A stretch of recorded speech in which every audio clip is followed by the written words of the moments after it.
सगळ्यांना करूया नीट, नसणाऱ्यांच्या समोर भिडाचं सगळ्यांना करूया नीट.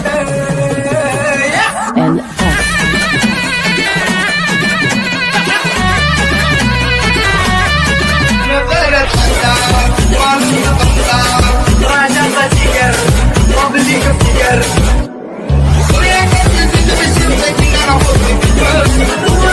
आयुष्य हे रणांगण आहे आणि ज्याच्या स्वप्नात धग असते त्याला कोणतीही परिस्थिती रोखू शकत नाही. अशाच एका जिद्दी व्यक्तिमत्वाचा प्रवास म्हणजे विनोद रामराव देशमुख.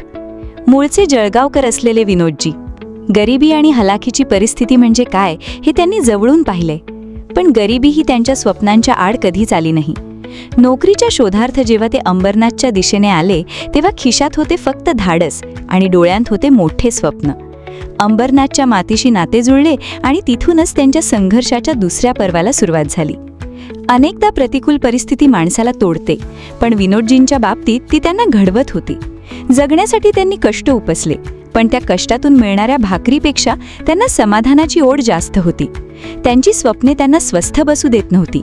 काहीतरी वेगळं करण्याची, समाजासाठी जगण्याची धडपड त्यांच्या रक्तात होती. कोणीतरी म्हटलंय, जेव्हा तुम्ही लोकांचे प्रश्न मांडता तेव्हा तुम्ही स्वतः एक शक्ती बनता. हेच ओळखून त्यांनी पत्रकारितेच्या क्षेत्राची निवड केली.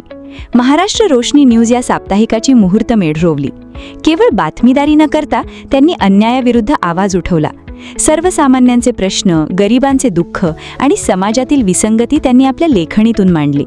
आज विनोद देशमुख म्हणजे अंबरनाथसाठी एक असा चेहरा आहे जो लोकांच्या मदतीला धावून जाणारा मित्र म्हणून ओळखला जातो. मुलगा सौरभ विनोद देशमुख यास उच्च शिक्षण देऊन सिव्हिल इंजिनियरची डिग्री घेऊन व MBA करून आज SD इंटिरियर स्टुडिओचे संचालक आहे. मुलगी रोशनी किरण पांढरे यांनी सुद्धा उच्च शिक्षण घेतलेले आहे.